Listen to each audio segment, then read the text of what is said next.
The third Ashes test begins in Leeds tomorrow night, Australian time, and following the events of the second test, it promises to be a spicy one as Australia looks to win the series for the first time on British soil in more than 20 years.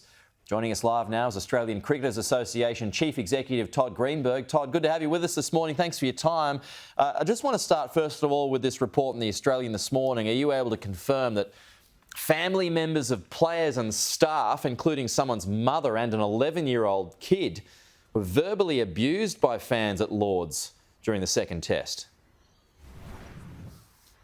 Look, I can't confirm that specifically, but I do know there was a lot of abuse hurled at various parts of the Australian cricket team, both staff and players. And, you know, I think our Australian cricketers go to England knowing full well they're going to be the target of the crowds, but what they don't expect is to be at Lord's in the long room and to cop the abuse they copped. So, you know, we're playing cricket here. We're also playing our best. I thought our players deserve enormous credit for the way they handled themselves in that situation. I'd defy anybody to be put in a situation like that with abuse being hurled at you to do what they did. So all credit to them, and I know their focus very much now is on the third test, wrapping that up and bringing home the Ashes. What was said to Usman that riled him up so much, Todd?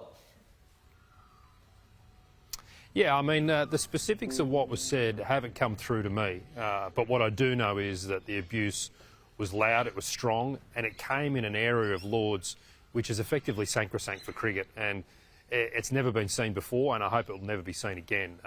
As I said, our players handled themselves remarkably well in a very difficult situation.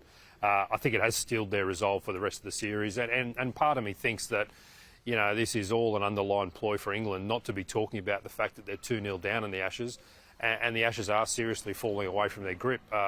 We'll be celebrating Steve Smith's 100th game tomorrow, and there's no better way for us to celebrate that by winning this test match and ensuring the Ashes come back to Australia. No, and that will be a great sight to see, no doubt about that, Todd. But just one more here. Is extra security going to be provided for families for that third test at all? Yeah, there's some additional measures going in for this test match, as you'd expect there would be.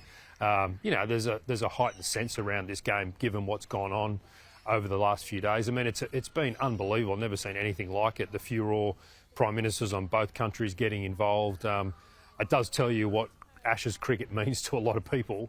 But again, when you can disagree, and it's fine to disagree. It's about how you disagree. And I think on this occasion, it's gone one step too far. Our players played cricket in the right spirit, and they'll always play cricket in the right spirit. But again, it's ultimately you accept the umpire's decision. It's the thing we're taught from a very young age. Young boys and girls coming into cricket now get taught you accept the umpire's decision, and I'd suggest all players are reminded to do that leading into this test match. Well, I mean, I played cricket as a youngster, and I was always told in the under-9s, stay in your crease, stay in your crease. You know, it's not going to be different rules even when you're at the top of the game. Anyway, on the MCC, what sort of hopes do you hold out for that investigation there, Todd? Oh, look, I hope they can find the culprits who went over the top on that particular day, and they come down hard on them.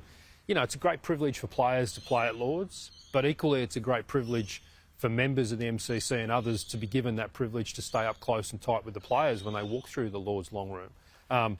There's nothing more special in global cricket than doing that, but it's a privilege. It's not a right. And the moment people step beyond those bounds, then disciplinary action should be taken. I was pleased the MCC jumped onto it. I know that they will do the right thing. And as I say, players really enjoy playing at Lord's, but that was certainly an occasion that I hope we never see again. So for now, would you support, you know, the members and the players still being in the long room together? Yeah, I think it's really important. But again, reminding people of their obligations. As I said, it's not a right to be able to stand there and abuse people as they walk past you. These are privileged positions that people hold. And we shouldn't be taking that for granted, because the last thing we want to see is those things disappear from what is one of the last bastions in global sport, where players can get up close and personal like that in the confines of something that's so historic. And how much hypocrisy is involved here? I mean, Stuart Broad, you know, claiming the moral high ground, where in the past we've all seen the pictures. He's, you know, the thick edges to slips and he stands his ground.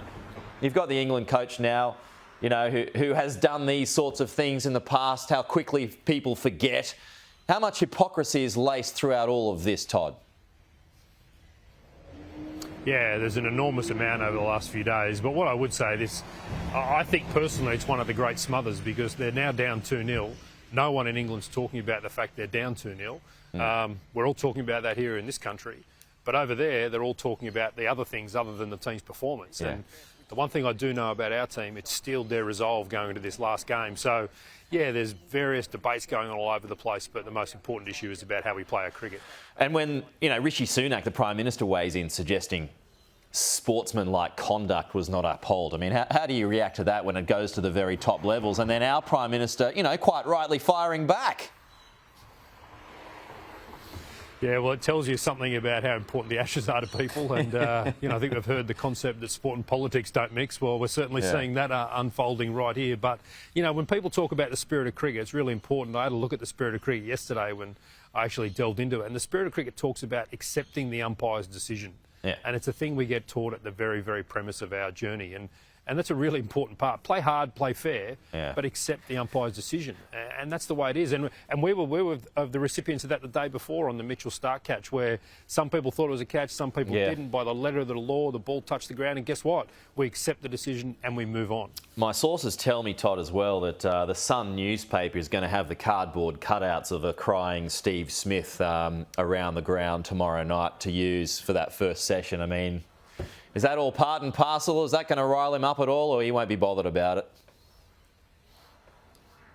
It'll steal our resolve, I can tell you that much. The players are up for this challenge, and we're unbelievably well led by Pat Cummins. We've got some very, very good leaders inside this team, and they'll be expecting the English crowd to go hard at them, which they always will and always do, and that's part of the theatre of this. But what our guys will be ready to do is play their best cricket, and when they do that, and they do execute on their performance, we'll all be celebrating back here, and that's the plan. We sure will. Todd Greenberg, good to have you with us. Appreciate your time. We'll talk to you again soon.